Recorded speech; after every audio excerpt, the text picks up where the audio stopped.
On Billboard tonight, award-winning Canadian writer Veronique Bequin, composer Gavin Bryars and heritage photographer Steve Thornton. Welcome to Billboard with me, Ted Stanley, for our monthly roundup of arts and entertainment in East Yorkshire and Lincolnshire. As restrictions begin to lift, theatres across the region are making plans for summer shows, including 42nd Street the Musical at the Embassy Theatre in Skegness on the 28th of May, Mega Slam Wrestling at the Grimsby Auditorium and the Royal Philharmonic Orchestra at Whole New Theatre, both on the 12th of June. And Stage at the Dock Amphitheatre in Hull's Fruit Market features a radical reworking of Moby Dick from the John Godber Theatre Company. Tony Barker went to find out more. It feels amazing. I think everyone in the arts and the creative industries has just been waiting this entire year to get back out there and do something again. That's what's so great about Moby Dick as well, is that we're doing it outside. So it takes the pressure off slightly with, okay, you're inside. It might be a bit daunting for some people, but we're outside, we're in the open air, and it's the perfect venue. So I'm so excited. So everyone's kind of multi-rolling, everyone's doing bits and bobs and playing loads of different parts, which is really exciting as an actor to be able to go and switch roles. Now, Caitlin Townend, you're one of the graduates of the John Godber Foundation. First of all, that's a foundation set up by the family to help budding actors like you. First of all, how does it feel for you to be on stage in East Yorkshire, in home territory, doing this? It feels a bit of a full circle moment, kind of growing up here. This is where my passion for theatre and performance started. And to be able to come back and do it professionally and with a fantastic company that I have looked up to since at school, it's wonderful. It's been a really unknown territory, especially for 2020 theatre grads. It's been really hard to kind of navigate where to go with this. Yeah, it's all about pursuing dreams in the end. Now, tell us about your character in Moby Dick. Well, it's very similar to Martha. So I play a few roles. So some of them are within the story of Moby Dick, and then one of them is kind of telling the story to the audience. I think reading the script, it's really exciting because it says a radical adaptation, and I think it is. But what if it rains? What happens? Martha, what if it rains? Well, you know what? We're lucky that Moby Dick is a story at sea and it's outside. And if it rains, and that will add to the story, and it will create an atmosphere for people. So, we've got no concern with getting wet as actors, because I think it'll even just add to the atmosphere even more, to be honest, because we're on the deck of the Pequod and we're at sea. So yeah, definitely adds to the atmosphere. And if it does rain for the audience, then we'll be umbrellas, come in your rain, Mac. Keep warm and just enjoy the ride. Tickets for Moby Dick, which runs from the 2nd to the 12th of June, are from johngodbertheatre.co.uk. We stay with Tony now for a roundup of other news from the East Riding. Here in East Yorkshire, Hull Trucks announced its programme Homecomings to welcome theatregoers back. For children, the season's underway with Tortoise and the Hare on Saturday the 29th of May. For adults, it starts on June the 7th with The Greatest Play in the History of the World, a love story starring Julie Hesmond-Halge. The short season includes 8 events, 2 Hull Truck World premieres. Staying in Hull, the Big Malarkey Children's Literature Festival returns at the end of June at East Park. The theme is Hello World. It opens with a virtual school programme on the 21st, then live events on the 25th and 26th of June. Staying in Beverley, and the stage for Beverley's summer outing will have a unique performance by members of Hull's Waterson-Carthy family. Folk singers Martin and Eliza Carthy, and hopefully a very special family guest, will discuss their lives in music, sing a handful of songs from their repertoire, and take part in a Q&A. That's on Saturday the 19th of June at Tolgavel Church. Other concerts include flamenco guitarist Juan Martin on Thursday the 17th at 8, and Steve Knightley rounds it off on Sunday the 20th, also at 8. Finally, there are 2 exhibitions of note in Beverley. The Guildhall has a tour of the medieval side of town, including a board game called Seeking Sanctuary. That runs until October. At the Art Gallery, there's an exhibition called To the Water, seas and sailing, through to rivers and shipbuilding, plus days at the beach and walks by the river. From theatre to literature, with journalist and broadcaster Hugh Richards as he reviews some of the latest book releases. Thank you, Ted. We start with a new novelist telling a very old story. Jennifer Saint retells the story of Theseus from the point of view of the women in the myth, especially her title character, Ariadne. It's a familiar tale. Ariadne helps Theseus kill the Minotaur and escape the labyrinth, but at the cost of betraying her father, King Minos, as her mother Pasiphae had done before her. In turn, Theseus betrays her and abandons her to the pleasures of Dionysus, although he is one of the more entertaining gods. Saint takes a new perspective on one of the archetypal accounts of the strange thing between men and women, and follows the radical tradition of Madeline Miller, Pat Barker, and the supreme Mary Renaud. Staying with the theme of women in myth, Natalie Haynes' Pandora's Jar is an erudite and very funny analysis of the goddesses, queens, mistresses, and monsters of classical story. Pandora, the first woman, created by the gods as a punishment for men, might have released all the woes of the world, but Haynes reveals a population of female characters maligned for 3,000 years by the male Psyche. In fact, Psyche is one of them. That classical heritage is largely ignored in Paul Strathern's The Florentines, from Dante to Galileo. Strathern argues that the Renaissance was largely the achievement of Florence and its citizens. Important as that city was, humanism and the Renaissance were a rebirth of classical ideas inherited from the Byzantines, sometimes the Saracens, not new gestations conceived in Tuscany. Dante and Galileo knew their debts to Virgil and Aristotle. Nevertheless, this heavily illustrated volume is beautiful. The subject is fascinating, Florence always dazzles, and those Renaissance chaps certainly knew their aquamarine from their burnt sienna. Some of them frequently burnt sienna. What happens when an armadillo becomes best friends with a turtle? Some laughs, some frustrations, and some rivalry, according to the writer and artist John Casson in his new work for children, The Rock from the Sky. These two well-protected companions share their favourite place with deadpan humour and a great deal of truth. Children and their parents will learn to keep an eye on the sky. Gracias, Hugh. Te veo pronto. In other literary news, winners of the Creative Connections competition run by Youth Action North East Lincolnshire in partnership with Hammond House include 15-year-old Grace, 17-year-old Eloise, 17-year-old Beth, 16-year-old Sarah and 17-year-old Anna, whose work will be published in the anthology later this year. Winner of the songwriting category, 19-year-old Kerry, will be working with Grimsby singer-songwriter Amy Naylor to set her lyrics to music and perform the song. Like the clouds, I'll flow through the sky, and with each passing moment, I'll let it go by. I've been writing a lot over the years, and I've been learning new instruments as well. I've been playing a lot of handpan. I've been travelling and I've been teaching. Since then, I've been to lots of festivals and conferences and events all over Europe. I've done a performance in Toronto, Canada, and a bunch of things on the west coast and east coast of the United States as well. When the pandemic hit, I was travelling, and I had lots of plans for festivals and events, but unfortunately that didn't come to fruition. I had to very quickly learn how to live stream, how to make video kind of performances, how to bring lots of different people together and mix them all together on a virtual stage, if you like. So I came home about a year ago and took all of my teaching online, put myself out there a little bit, and I've been teaching handpan. It's been really nice to be able to connect with so many people. I did disappear a little bit, and I did run away a little bit before the lockdown.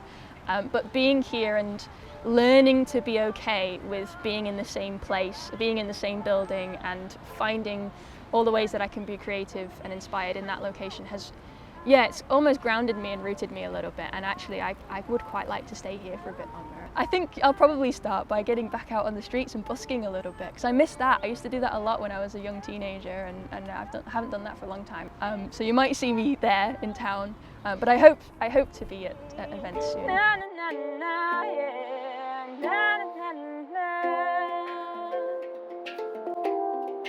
From the music of Amy Naylor to folk singer Kirsty Hannah, with a roundup of live and online music you can enjoy.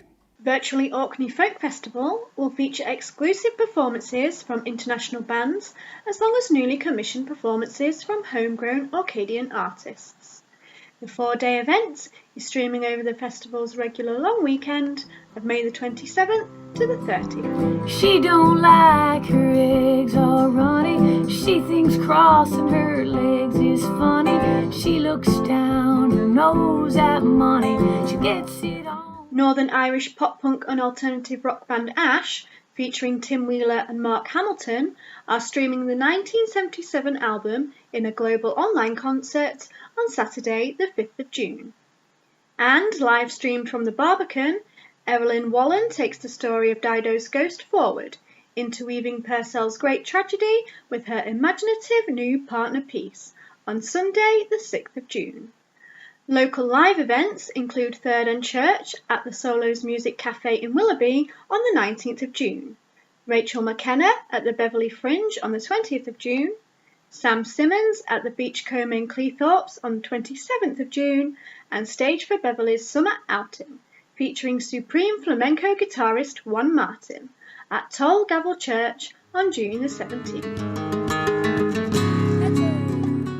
And finally, An Evening with Nightwish in a Virtual World combines epic metal and gothic symphony, blending soaring keyboards and operatic vocals with shredding guitars and jagged rhythms, in a style of orchestral rock that is all their own.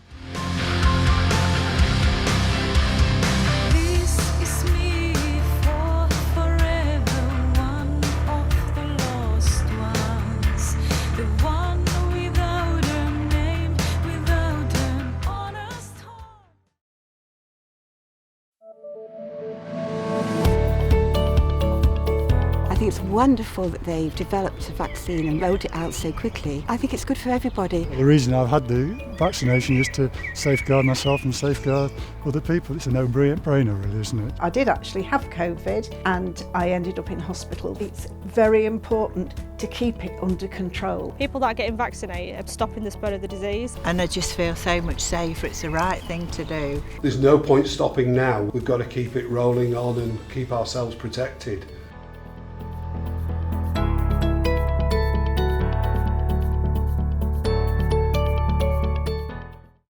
Coming up on tonight's show, a photographic exhibition in Louth and award-winning Canadian writer Veronique Bequin. But first, actor and broadcaster Liz Drury with her review of the latest film releases. On Film Review tonight, illicit drug dealing on the dark net, romance blooms in a global pandemic, and grim tales of secret magic. But first, Paper Lives from Turkish director Can Orkay features some great performances, a moving storyline with a surprising ending, and intriguing glimpses of life in Istanbul. Mehmet runs a solid waste warehouse in an impoverished Istanbul neighbourhood where he helps everyone in need, especially homeless children and teenagers. One day, Mehmet meets a homeless 8-year-old boy who changes his life. Çocukların anaları nerede? Neden sokakta Mehmet bu çocuklar? Götürmedin lan beni anneme. Çabalamadın lan. Ali.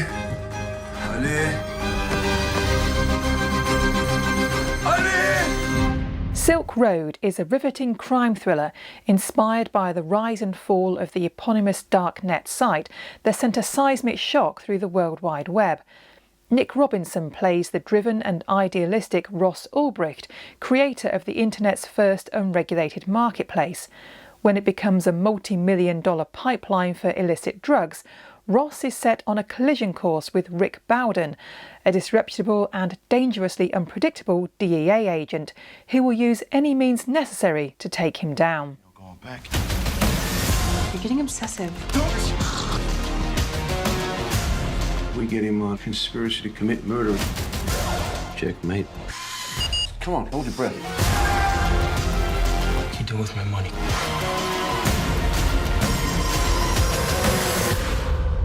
This thing is going to outlive all of us. Little Fish from director Chad Hartigan is a romance set in a near-future Seattle, where the global pandemic of a neuroinflammatory affliction is causing severe and rapid memory loss. Jude Williams and Emma Ryerson are grappling with the realities of the condition as their relationship blooms. But as the disease tightens its grip on society, blurring the lines between the past and the present, it becomes more and more difficult to know what's true and what's false. When he first started to lose his memory, Jude kept it a secret, just like everyone did back then.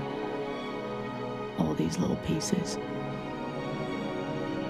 I find myself wondering how to build a future if you keep having to rebuild the past.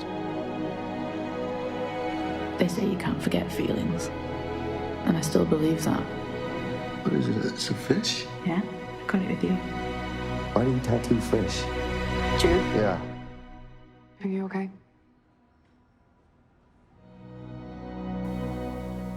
Hansel and Gretel have been plucked from Grimm's fairy tales to star in our family film tonight, Secret Magic Control Agency. Gretel, voiced by Courtney Shaw, is called upon by her agent stepmother to save the kingdom when the king is kidnapped under mysterious circumstances. The only requirement is that she work with her estranged brother Hansel, a popular magician and charlatan who scams his followers out of their money. The siblings will have to get over their differences and work together to save the day. Soon, your whole kingdom will be mine. Saving the kingdom together, just like we dreamed when we were kids. This thing is amazing! I'm definitely keeping it. Oh.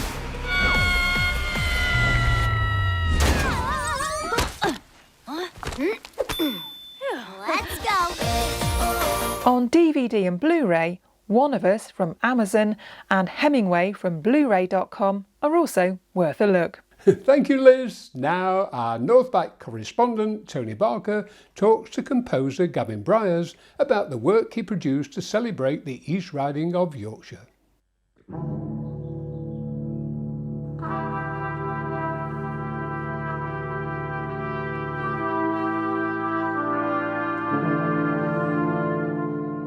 What's it like to be asked to produce a song about your home county? It's actually something of an honour in a way, and as I love the place, although I've moved away when I went to university, and I used to come back when my mother was still alive, but I do generally love the place, and so in a way it felt natural.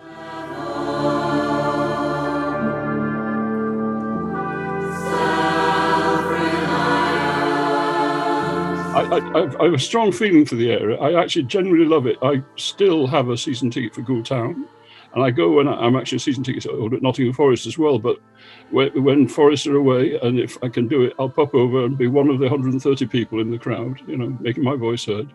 It's just, for me, it's magic. People say, well, what a boring landscape, but to me, absolutely not at all. I love all that open sky, and as Blake Morrison says in the poem, a tree is a major incident in a landscape like that. But of course, in the East Riding, you also then have the wolds which come up, and that's another wonderful area. Yeah, so much to choose from. You could have done something about the wolds or the coastline, but you've chosen really river, haven't you? Above water, the route, I suppose, the ooze from Goole, that sort of thing towards the Humber.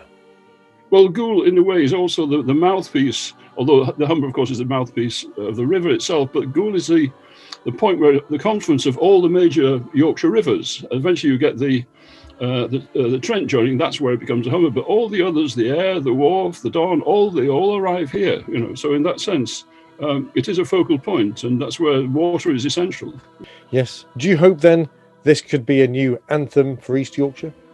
Well, if it became that, that'd be great. It's quite long. I mean, it's 10 minutes. It's rather long for an anthem, I think. But it sounds like it could be. It's a song for the county, isn't it? After all. So, how did you feel when you heard it? When you heard the play when it was released? Well, I was knocked out. I mean, obviously, I know how it sounds in my head because I'm a professional composer. I can do that. So I knew how it would be. But then when I actually heard it physically with the voices together, I found it really quite touching. At times, my eyes watered a little bit at one point, because there are images there of my childhood and my feeling for the whole geography that really do touch me, and it means a lot.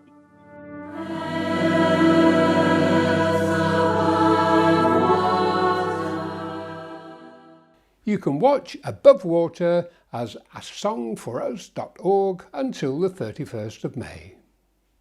From musical talent to literary talent and award-winning Canadian writer Veronique Bequin. I was born in France and spent my childhood and early teenage years in France and started to write in French because that was my first language. And then in my teens, I moved to the UK and lived in Scotland and in London for a long time and switched and started to write in English, which was a really cool adventure linguistically and culturally. Then I emigrated to Canada quite a long time ago now, and I've lived here since then. And I write in English, which is my second language in a way, but it's definitely my language of affinity. When you choose which language to use, what are the factors that affect that? What is French best for and what is English best for? So I write in French occasionally, I write in English nearly all the time, and the factors that would kind of help me is very unexplainable. It's something, a piece will come into my mind, and it comes into French, for example. And since I very rarely think in French or dream in French, or it always catches my attention, and I always kind of think, wow, it's a very strong message. Nearly always, the inspiration to write in French will be when I write poetry. It's really rare that I will be inspired to write fiction in French. So what inspired the piece that you submitted for the competition? It was a very powerfully chosen theme in this peculiar days and times. And I work as a healthcare professional, so my entire life had come to a grinding halt and had changed overnight. And so I revisited a short story I had written now 2 years ago, prior to COVID anyway, called Close Shave, and thought it embodied what I thought survival could also be about. Being a writer is very isolated, and I work full time, and I have to fit in my writing here and there, and I don't share it very often, and I don't talk about it very often. I've belonged to the same small writers group for 5 years. There's only 4 of us. I think that writers groups, if they're the right fit, are a boon to a writer. I mean, it's difficult times for all of us at the moment, but what are your hopes and dreams for the future? At the moment, my energies are very consumed by just living through what we're living through globally, worldwide. As a writer, I just want to write, and I just have more time to write. That's it. I just really want to do that. The 2021 Hammond House Literary Competition includes categories for short stories, poetry, scripts and songwriting. This year's uplifting theme is Stardust, and inspiration is provided by no less than 3 very different versions of the theme song. Stardust in my eyes, you can break my heart or bruise my soul, distract me with your lies, but you can't steal the stardust from my eyes. No, you can't steal stardust from my eyes, you can't destroy the magic with your lies. Tell my stories, sing my songs, so the weary and the wise will see the world through stars. See, I was blessed with this musical skill. It can help bring us together, yet from further afield. Cause music is a weapon of power, one that we wield. I got this pen as my sword, and I hold the pad as my shield. A photographic exhibition at the Hammond House Gallery in Louth features work by award-winning photographers Linda and Steve Jackson and heritage photographer Steve Thornton. In Louth Gallery, we've got a preview, if you'd like, to the main event, which is in this beautiful space here. So I can probably hang a good 20 to 30 of the Fishtown, which was the 1990 and the 2020 ones, as like a preview to the main event, which will happen when we find a big venue. There's also a book as well being produced. There would be a catalogue with the main exhibition and the fine art book as well. Yeah, and if you go online, you can see the actual pictures now. They are online. You can even purchase them if you like. You know. The exhibition runs from the 1st to the 31st of May. Details from hammondhousegallery.com. You can find out more about Steve's work at the Fish Docks in June on the Clee TV Heritage Channel. Washing up done, Gemma Lingard is ready in her kitchen to bring us the latest entertainment news in box office. Cheers, Ted. So things are finally starting to look up. I've managed to get my hair cut, and with restrictions easing across the country, it's time for the curtains to reopen on theatres in the region. The Royal Philharmonic Orchestra come to the Hull New Theatre on the 12th of June with music from Bond. Enjoy iconic theme songs from 50 years of Bond franchise in this sensational socially distanced concert. And we're staying in Hull for Showstopper, the improvised musical. Join the Olivier award-winning show at the Hull Truck Theatre on the 5th of June for a musical comedy created from scratch at each performance, using audience suggestions to transform the show. When we were waiting for something to happen in this little place, but it was already here, you just had to look at the right face. And at Bridlington Spa, join Ray Quinn for a night of classic swing and Rat Pack hits. An evening with Ray Quinn is live on the 12th of June. And for wrestling fans, Mega Slam returns to Grimsby Auditorium on the 4th of June, with larger-than-life wrestling stars taking to the ring for action-packed matches. Tickets are limited due to social distancing, so make sure you book early. And finally, if you're not ready to go on holiday this year, then Juan Martín is bringing you the Spirits of Spain to East Riding's Beverley Theatre. Voted as one of the top 3 flamenco guitarists in the world, Juan will be performing some of his most beautiful music to transport you back to the Mediterranean on the 17th of June.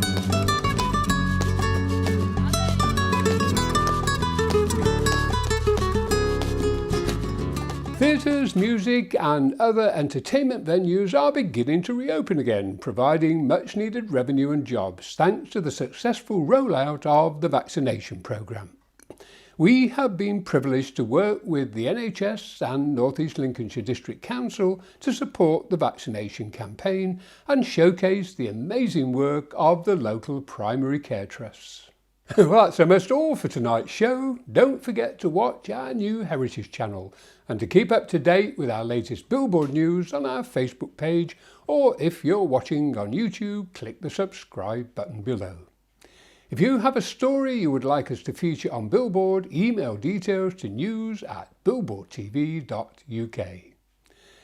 We may be winning the battle against COVID, but the war isn't over, so please continue to take precautions during these challenging times.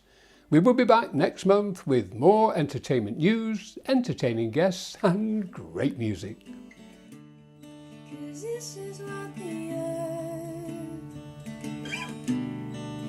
Evelyn Wallen takes the story of Dido's ghost forward. For the action-packed Juan, who is voted one of the top 3 flamenco guitarists in the world, will be... And finally, an evening with Nightwish in a virtual world. No. Voted as one of the top 3... There was hardly not one fluff, was there?